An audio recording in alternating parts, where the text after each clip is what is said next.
오늘은 사순절 5번째 주일로서 우리를 대신하여 징계를 받으신 예수님을 통해서 은혜를 받고자 합니다.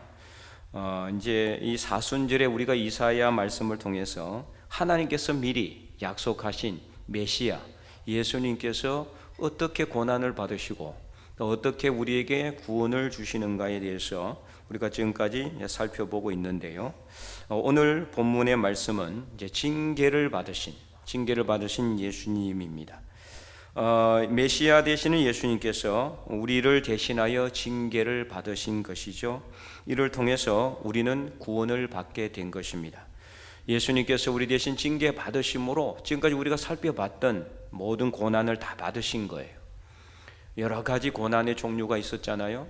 이 모든 고난들을 다 예수님께서 대신 받으시고 그래서 우리는 그로 인해서 모든 죄와 허물로부터 자유함을 받고 속량함을 받고 갈라디아서 3장 1절 사도 바울이 인용한 것처럼 이 예수님 때문에 우리가 저주로부터 율법의 저주로부터 속량함을 받아서 구원을 받았던 뜻이에요. 그래서 이것을 믿는 사람, 예수님께서 우리를 대신해서 징계 받으신 것을 믿는 모든 사람들은 다 구원을 받게 되는 것입니다. 그래서 오늘 본문 말씀을 통해서 예수 그리스도께서 우리를 대신하여 모든 징벌과 징계를 받으셨다는 것을 다시 한 번 더 깊이 영접하고 감사하고 이것을 믿으며 그래서 우리 삶 속에 감사와 기쁨이 구원의 기쁨이 넘쳐날 뿐만 아니라 여호와 샬롬 평강의 은혜가 풍성할 수 있기를 간절히 축원드립니다. 오늘 본문인 4절과 5절의 주제, 방금 말씀드린 것처럼 징벌에 관련된 것인데 먼저 5절을 보시기 바랍니다. 그가 찔림은 우리의 허물 때문이요 그가 상함은 우리의 죄악 때문이라. 자, 그 다음에 그가 징계를 받음으로 우리가 평화를 누리고 그가 채찍에 맞으면 우리는 남을 받았다라고 기록하고 있습니다. 자, 여기서 징계에 해당하는 이 무사르라는 히브리어 단어는 무엇인가 잘못했을 경우에 그에 상응하는 벌을 받는 것, 이게 징계라는 거죠.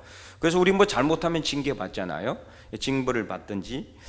그런데 여러 번 말씀을 드리지만 예수님께서 잘못을 해가지고 징계를 받은 게 절대 아니잖아요. 실제 잘못은 누가 했습니까? 예수님이 아니라 우리가 잘못을 했죠. 그런데도 예수님께서 우리를 대신하여 징계를 받으셨음을 오늘 본문은 말씀하고 있습니다. 그리고 4절에도 보면은 징계와 같은 단어인 징벌에 대해서 나와 있는데요. 4절에 보면 이렇게 기록되어 있죠. 그는 실로 우리의 질고를 지고 우리의 슬픔을 당하였거늘 우리는 생각하기를 그는 징벌을 받아 하나님께 맞으며 고난을 당한다 하였노라. 아멘. 자, 이 본문은 이 메시아에 대한 당시 사람들의 사고가 얼마나 왜곡되어 있는가를 잘 표현해 주고 있는 말씀이에요. 고난을 통해서 의인을 더욱더 믿음의 사람으로 바꾸기도 하시고 또 악인의 징계는 한참 더 늦게 이렇게 미루시기도 하시는 하나님의 섭리를 깨닫지 못한 당시 사람들의 무지한 그런 생각이었죠.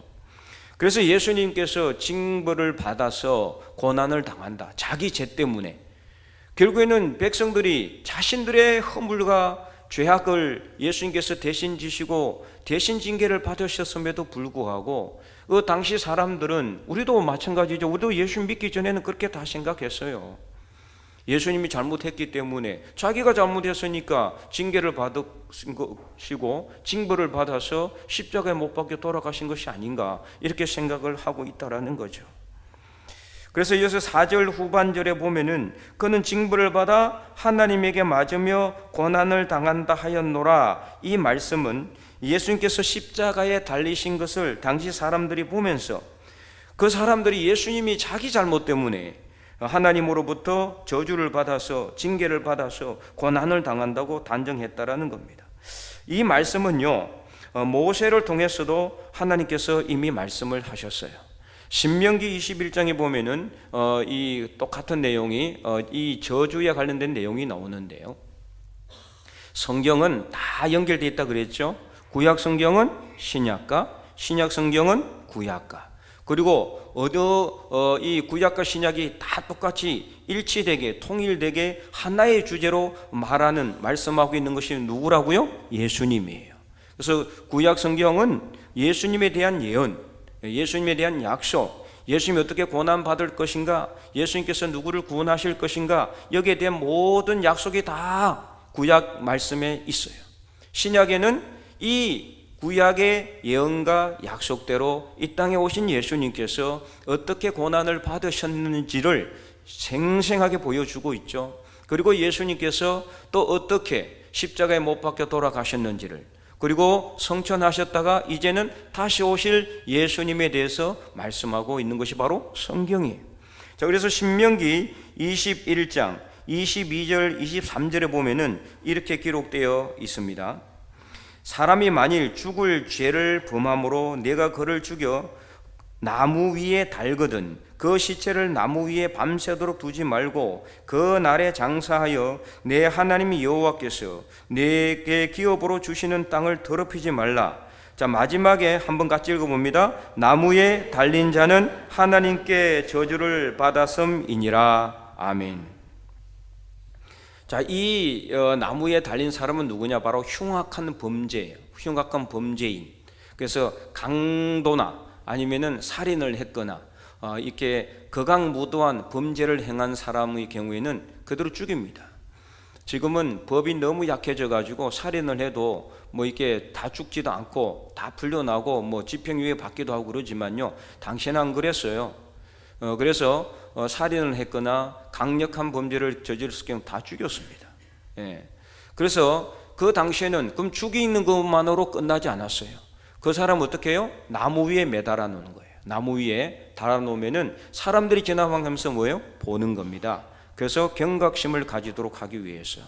경각심. 그래서 그 죽은 사람 죽었는데도 불구하고 시체가 나무 위에 달린 것은 뭐 어떤 것이다? 하나님에게 저주받았다는 뜻이란 말이에요. 하나님께 저주.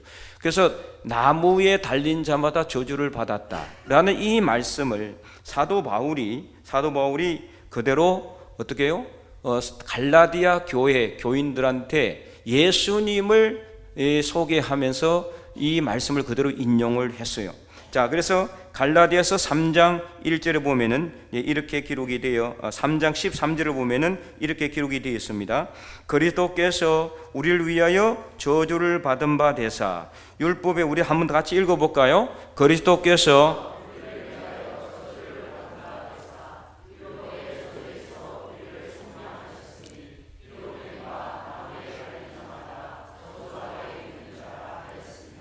아멘. 자, 이 말씀이 바로 지금 우리가 읽었던 신명기 21장 말씀을 그대로 인용한 말씀이에요. 성경은 다 이렇게 연결되어 있는 거예요. 연결. 억지로 갖다 붙인 것이 아니라 모세를 통해서 하나님께서 이 메시아가 어떻게 돌아가실 것인가를 또 예언해 놓으신 말씀을 그대로 사도 바울이 인용한 거죠. 사도 바울이 성경을 쓸 때는 자기 뜻대로 쓴 것이 아니라 성령의 감동을 받아서 쓴 겁니다. 하나님께서 그대로 주신 말씀을 그대로 쓴 거죠. 그래서 예수님께서 우리를 대신하여 율법의 저주를 받았다는 거예요. 자, 율법은 뭐라고요? 사람을 죽이면은 그것도 죽는 거예요. 율법의 저주는 죽는 겁니다. 그래서 율법의 저주라는 것은 아무도 거기서 벗어날 수가 없는 거예요.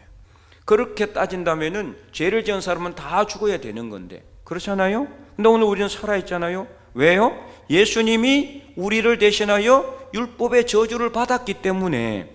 예수님은 아무 죄도 없으셨지만 우리가 지은 죄와 허물을 대신 지시고 징계를 받으셨기 때문에 이 징계는 어떤 징계예요? 죽은 사람도 나무 위에 달아놓는, 예수님께서는 십자가에 달리셨어요. 나무 위에 달리셨어요. 아무 죄도 없으셨지만 당시 신명기 21장에는 죄를 지은 사람이, 강력한 범죄를 행한 사람이 나무 위에 달리는 그런 징계를 받았지만 예수님은 아무 죄도 없으셨지만 우리 죄를 대신 뒤집어 쓰셨기 때문에, 징계를 받으셨기 때문에 나무 위에 달린 자가 되신 겁니다. 하나님으로부터 저주를 받은 바 되셨다라는 말씀이 바로 이 말씀이에요.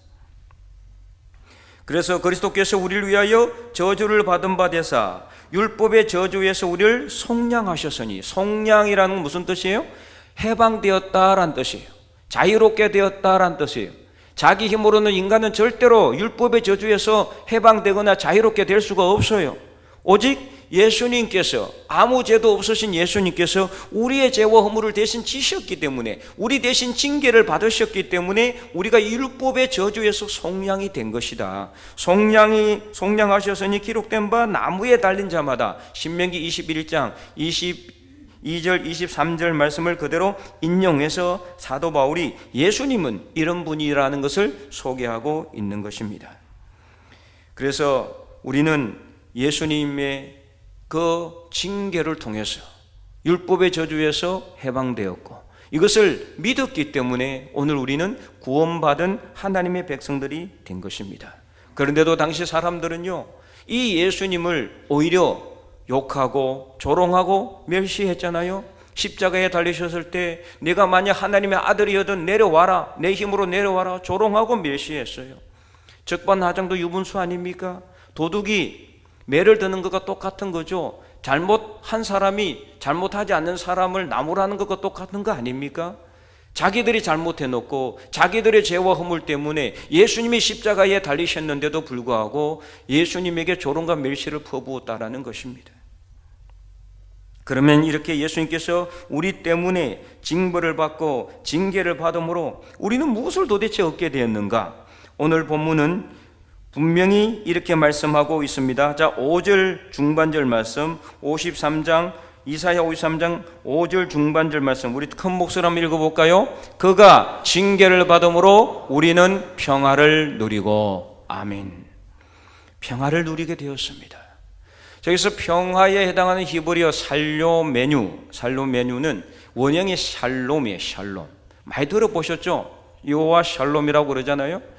샬롬이라는 건 무슨 뜻이냐? 우리가 그냥 평강, 평화, 화평 그렇게는 알고 있지만, 그런데 이건 단순하게 전쟁이 없는 상태만 이야기하는 게 아니에요. 자, 이 샬롬의 원어, 원어 샬롬의 뜻은 무슨 뜻이냐면은 아무런 조금도 부족함이 없는 완벽한 행복한 상태, 조금도 부족함이 없고 완벽한 행복한 상태를 의미하는 단어가 이 샬롬이에요. 그러니까 전쟁 없는 것만 의미한 게 아니란 말이에요. 전쟁이 없을 뿐만 아니라 조금도 부족함이 없는 완벽한 행복한 상태를 바로 샬롬이라고 그런다. 그래서 예수님을 믿는 사람마다 진정한 행복을 누리는 겁니다. 이 땅에서 우리가 살아가면 어떻습니까? 예수님 없이 살아갈 때는 여기저기 근심 걱정들이 얼마나 많습니까? 장로님 기도했지만 여기저기 지금 전쟁이 일어나고 있잖아요. 우리나라도 언제 전쟁이 될지 몰라요. 지금 우리나라가 가장 어떻게 보면은 위험한 나라입니다. 북한이 언제 총과 칼을 들고 이 땅으로 내려올지 아무도 모르는 상황이에요. 핵폭탄을 만들었는지 만들어 놓고 쌓아놓고 있는지 누가 알겠어요? 그래서 정말 예수님 없이 살아갈 때는요, 너무나 걱정 근심이 많은 거예요. 정치적 상황도 힘들잖아요. 경제적 상황도 어렵죠. 요즘 젊은 청년들 이 직장 구하는 게 너무 하늘의 별 따기 같아요. 정말 어떻게 해야 될지, 어떤 삶을 살아야 될지, 예수님이 없는 삶을 살아갈 때는 항상 걱정과 근심과 염려밖에 없는 거예요. 그런데 예수님이 우리 안에 있으면은 우리 대신해서 모든 징계를 받으셨기 때문에, 모든 걱정 근심까지 다 지고 가셨기 때문에 예수님을 믿으면은 여호와 샬롬, 완전한 평화, 조금도 부족함이 없는 완벽한 행복한 상태가 유지되게 된다. 완전한 행복, 온전한 행복을 우리가 누리게 된다. 이것을 믿으시기 바랍니다. 예수님이 우리 안에 있으면은 아무 걱정 근심이 없는 거예요. 지금 내 눈앞에 총알이 지나간다 할지라도, 총알이 빗발치는 전쟁터 속에서도 예수님이 우리 안에 있으면 아무 걱정 없어요. 하나님이 우리와 함께 계시면 아무 문제 없어요. 시편 23편 말씀처럼 여호와는 나의 목자시니 내게 부족함이 없다 그랬잖아요. 그가 나를 푸른 풀밭으로 실마는 물가로 인도하시고, 내가 사망의 엄심한 골짜기를 다닌다 할지라도 해를 두려워하지 않을 것은 주의 지팡이와 막대기가 우리와 함께 하시고 우리를 지켜주시기 때문이라고 그랬잖아요. 그러므로 우리는 여호와 샬롬, 하나님 안에 있을 때, 예수님을 믿을 때 그 예수님이 우리와 함께 하심으로 인해서 우리 마음에 평안을 주시고 평강을 주시고 완전한 행복한 상태를 주신다. 온전한 행복, 진정한 행복은 누구한테 있다? 예수님에게 있습니다. 이 세상이 아닙니다. 이 세상에 돈이나 권력이나 지위나 집이나 차나 먹을 것이 있는 것이 아니라 예수님에게 있다는 것을 분명히 믿으시고 이 사순절에 우리를 위해서 징계를 받으신 예수님을 통해서 진정한 행복을 누릴 수 있기를 간절히 축원드립니다. 그래서 원래 인간은요, 자신의 허물과 죄악으로 인해서 직접 하나님의 징계를 받아야 됐어요. 그리고 하나님께로 되돌려야 되는데, 근데 문제는 뭐예요? 하나님의 징계를 받고 살 수 있는 사람이 있습니까? 아무도 없어요. 방금 말씀드린 것처럼 율법의 저주에서 그 누구도 벗어날 수가 없어요. 자기 힘으로는, 인간의 힘으로는. 왜냐? 율법의 저주는 죽음이기 때문입니다. 누가 죽음을 피해갈 수가 있어요? 아무도 피해갈 수가 없어요. 그래서 인간은 이제는 율법의 저주에서 벗어날 길이 없는데 하나님께서는 그 자체가 사랑이시기 때문에 인간을 향한, 우리 인간을 위한 살 길을 열어놓으셨어요. 바로 그것이 창세기 3장에 기록되어 있습니다.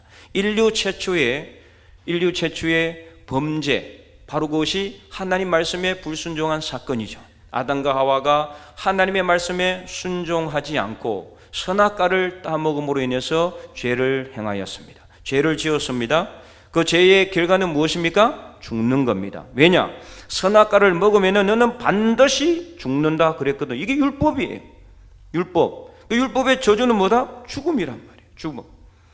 반드시 죽는다고 그랬어요. 그 반드시 죽는다 그랬기 때문에 선악과를 따먹었으면 이제 죽어야 돼요. 그런데 하나님께서는 살 길을 열어놓으신 거예요. 자, 그래서 창세기 3장 14절과 15절을 보면은 이렇게 기록이 되었습니다. 죄를 행한, 그리고 아담과 하와를 유혹한 뱀과, 그리고 그 여자의 후손에게 하나님께서 주신 징계의 내용입니다. 이 징계에 관련된 내용이거든요. 14절 15절 여호와 하나님이 뱀에게 이르시되 내가 이렇게 하였으니 네가 모든 가축들과, 이 뱀은 누굽니까? 사탄 마귀를 상징하는 거예요. 사탄 마귀가 인간을 유혹했기 때문에, 죄를 짓도록 유혹했기 때문에 내가 모든 가축과 들의 모든 짐승보다 더욱 저주를 받아서 배로 다니고 살아있는 동안 흙을 먹을지니라. 그리고 15절 내가 너로 여자와 원수가 되게 하고 내 후손도 여자의 후손과 원수가 되게 하리니, 자, 내 후손은 역시 사탄 마귀, 여자의 후손은 누구를 의미할까요? 바로 메시아이신 예수 그리스도를 의미합니다. 마리아를 통해서 그래서 예수님께서 잉태되신 겁니다. 여자의 후손. 그래서 구체적으로 여자는 마리아, 그 후손은 바로 누구냐? 예수님이라고 볼 수가 있는 거죠. 그래서 이 여자의 후손과 원수가 되는 거예요. 사탄 마귀는 항상 예수님과 원수가 돼요. 하나님과 원수가 되죠. 그래서 여자의 후손은 내 머리를 상하게 할 것이요 너는 그의 발꿈치를 상하게 할 것이니라 하시고, 자, 그의 발꿈치는 누구예요? 예수님의 발꿈치. 여러분, 발꿈치가 상하면 죽습니까? 안 죽습니까? 죽지는 않습니다. 아플 뿐이죠. 바로 이게 뭡니까?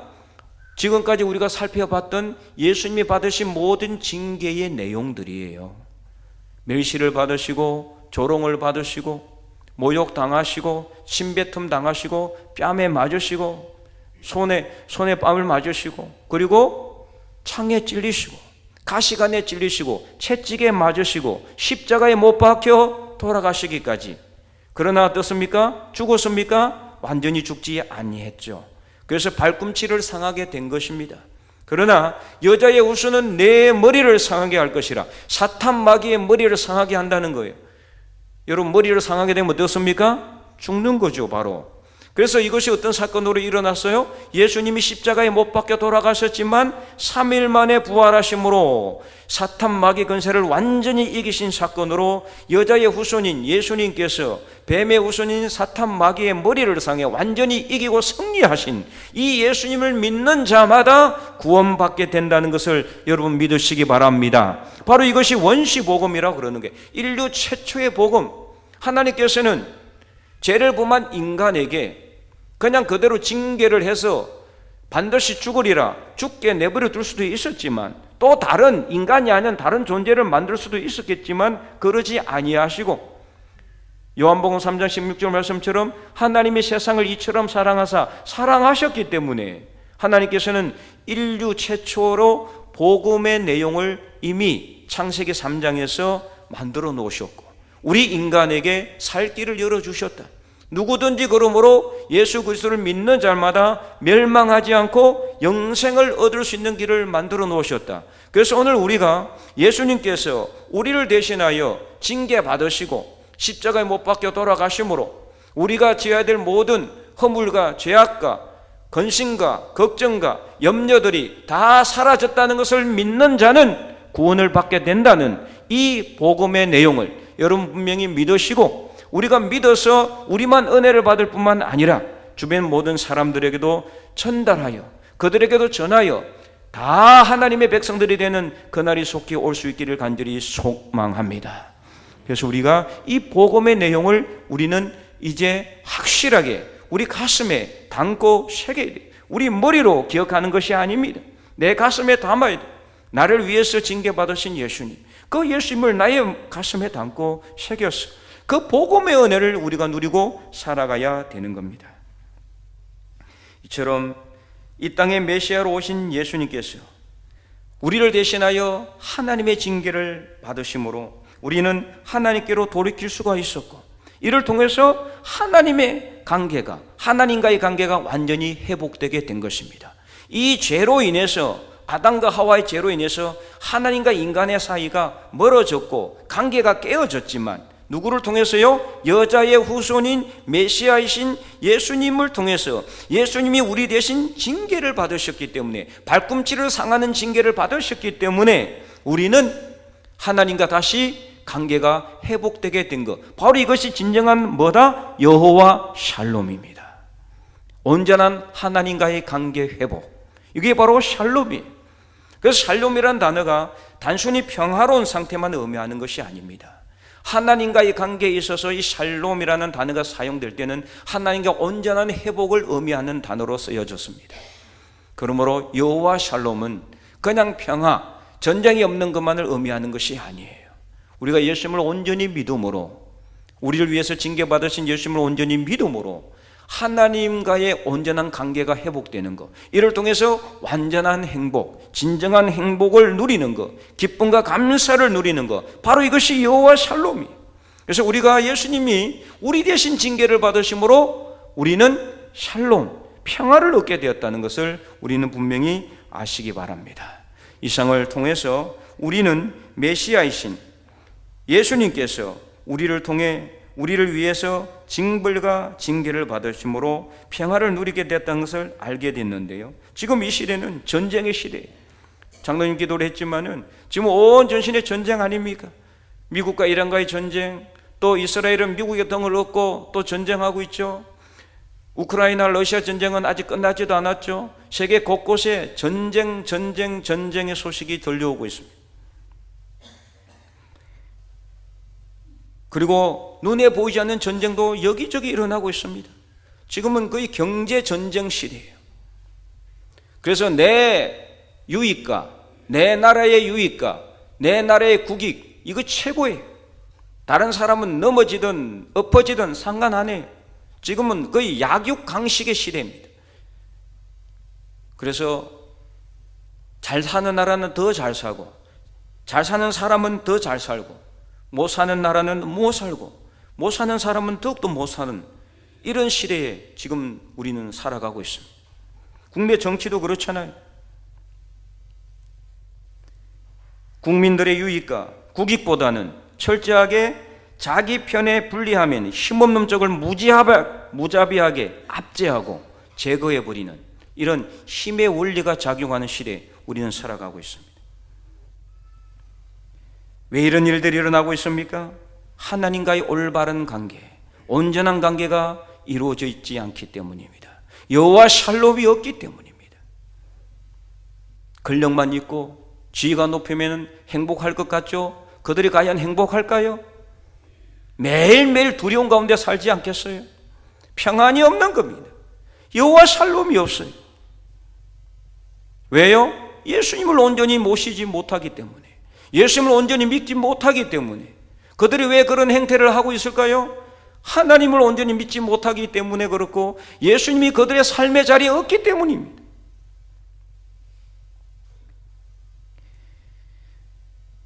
그러면은 오늘 저와 여러분의 모든 삶의 자리에는 과연 진정한 샬롬, 평화가 있습니까? 여러분 걱정 근심 없이 살아가고 있어요? 예수님을 믿는다고 하면서도 한숨 내쉬고 죽겠다 그러고 힘들어하고 걱정하고 근심하고 염려하면은 여러분의 삶의 자리에 예수님이 없는 거예요. 이번 사순절을 통해서 여러분 삶의 자리를 한 번 더 점검해 보시기 바랍니다.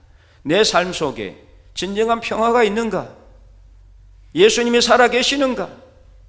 예수님이 나와 함께 계시는가? 그렇다면 걱정 근심이 없어야 돼요. 아무리 힘든 일이 있어도, 아무리 고통이 있어도, 아무리 고난의 상황이 닥쳐와도 걱정하지 말아야 돼요. 근심할 필요가 없어요. 힘들어할 이유도 없습니다. 예수님이 나와 함께 계시는데 무엇이 두렵겠습니까?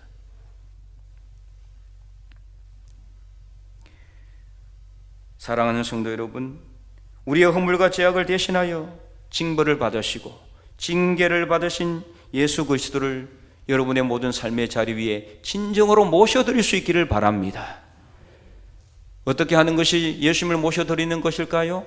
예수님처럼 살아가는 겁니다. 예수님의 영성을 본받는 겁니다. 예수님처럼 낮아지고 깨어지고 헌신하고 나보다 남을 낮게 여기고 사랑으로 내 주변에 있는 사람들에게 복음을 전하는 삶. 이쪽 밤을 맞으면은 이쪽 밤도 돌려줄 수 있는, 내 것만 우기고 내 것만 주장하는 것이 아니라 예수님처럼 헌신하고 사랑하고 용서하는 삶, 바로 그것이 예수님의 영성을 본받는 삶이에요. 그때 우리 삶 속에 예수님이 살아계시고 그때 진정한 샬롬, 평화가 우리 삶 속에 깃들게 되는 겁니다.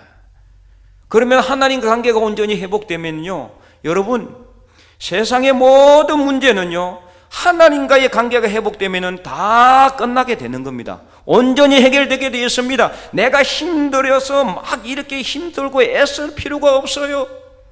하나님을 온전히 바라보고 예수님을 온전히 믿으면은, 그래서 하나님과의 올바른 관계가 형성되고 진정한 여호와 샬롬이 이루어지면은요, 문제는 사라집니다. 사라지는 게 아니라 문제가 아니 되게 되는 거예요. 아무 문제 없는 거예요. 그래서 이번 사순절을 통해서 우리 모든 삶의 자리에 예수 그리스도를 진정으로 모셔드림으로 진정한 여호와 샬롬, 평화가 여러분의 모든 삶의 자리에 풍성하게 임할 수 있기를 주님의 이름으로 간절히 축원드립니다.